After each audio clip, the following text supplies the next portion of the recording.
Great to have you. It seems like you have become super internet famous in the past week, as independent media like ourselves is really curious about this story, while mainstream media like the New York Times, Washington Post, and everybody else has completely ignored it. I'm curious if we could just dive into it, Seymour. What happened with Nordstream? Why does it matter? The bombing of Nord Stream really matters because it happened last fall, late September. And at that point, Joe Biden, my president, was pushing very hard. As you know, he just had this, one-on-one with Putin in speeches, very aggressive, very hostile. Intentions are ratcheting up. And what he did, the intelligence community is interesting because many people in the intelligence community, I know it's hard to say this, they take the oath of office, which they take is to the Constitution, not to the president, not to their boss. And those are the people over the years that I'm 300 years old, man. And so after all these years, I know a lot of people that ended up as 4 stars in all sorts of places and ended up being involved in some of the most complicated stuff in the government. And so pretty much have a sense of what to do and not to do. So I heard about this story a month after it happened. Nobody came to me with it. I asked about it with somebody I knew who was inside.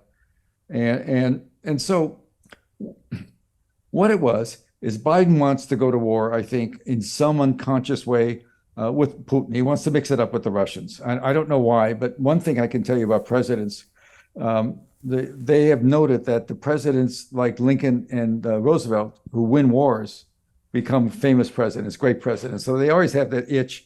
And particularly a president at war always gets better ratings than a president not at war. Poor Bill Clinton, when he got into office, had issued a demand about gays in the military, and he was being ridiculed. Don't ask, don't tell. And he's just being embarrassed because he has supported that position. Very unprogressive America at that time on gay issues. And so in May or June of the first year, 6 months in office, he ordered the bombing of Baghdad. First major bombing of a major city in the Middle East by us ever. And it was the best day he's ever had. The next day he went to church, reported. It was a Saturday, did the bombing. Sunday he had reporters all over. It was a great day for him. So, that's just the way it is. That's just the way we respond.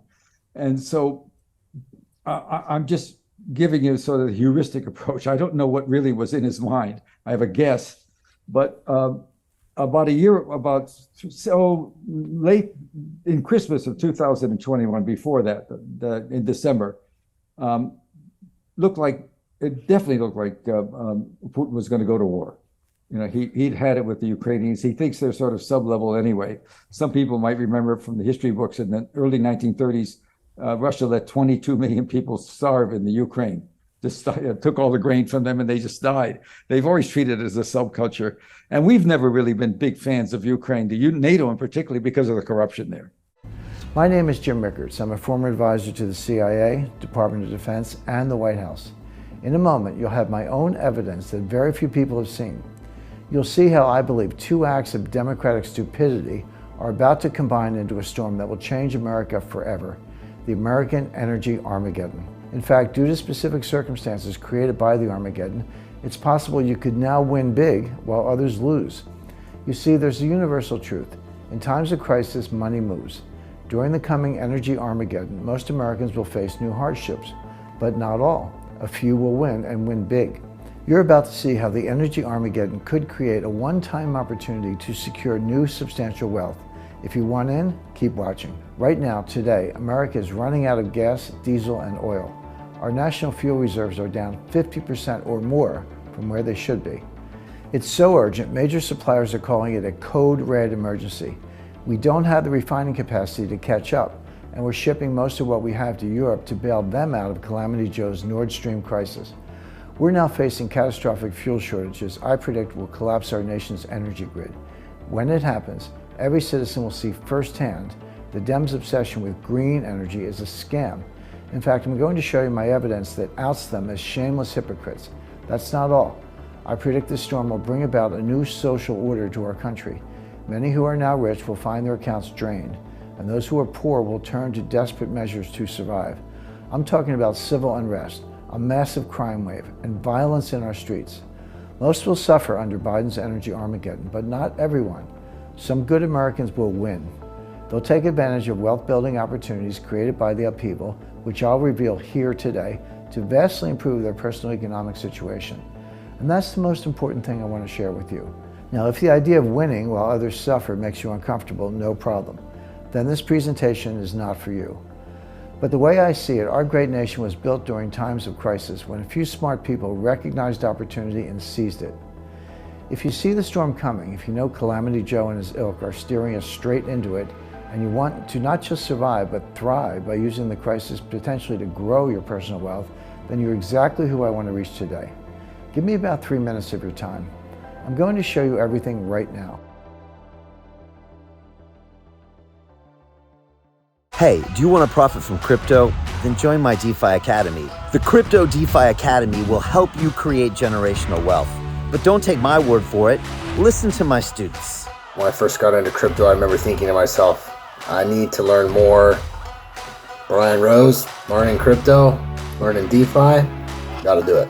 I am so grateful that I jumped in and did this. I had to break through some limiting beliefs that I can do this, that I can afford this, that I can be in this. It challenges the things that are deeply rooted within us. Joining DeFi Academy has been one of the best decisions I have made on my blockchain journey. This course was a life changer, a game changer, a huge eye-opener, coming from knowing practically nothing at the speed of the learning over 4 weeks was just fantastic. The information you provided in this class was invaluable. I feel far more confident in my next steps. You took complex concepts and made them easier to understand. What's different than so many other ones is it just doesn't tell you what to do. It actually makes you do it. This is for people who are serious about becoming traders. This is the way it should be done. I realized from this learning experience again that it is not about what you learn, but about who you learn it from. The energy was insane. I've never experienced such incredible energy on a live call. Brian Rose, you are a legend, my friend. It's the only thing in the market where you can get all information and learn everything what you need to know. Everything is so clear and so well done, and I am just forever grateful for this program. It made me feel so much more confident about crypto than I did before. I did not anticipate how passionate I was going to become about it. This course has been like a big learning experience for me, not just in the crypto space, but just an overall balance of life. What I've learned is, how to take ownership, of my life in a way that I really hadn't before. Yeah, you can't put a price on that, really. I would recommend it to anybody, top notch. Excellence does not come cheap. So if you want excellence, you got to pay for it, but it's so worth it. Pull the trigger. That's what this course is about. You're not going to regret it, really. It's amazing. Thank you, Brian and team. So what are you waiting for? Crypto is happening now. Click the link below, submit your application, and let me mentor you on how to create generational wealth and build the decentralized financial infrastructure of the future.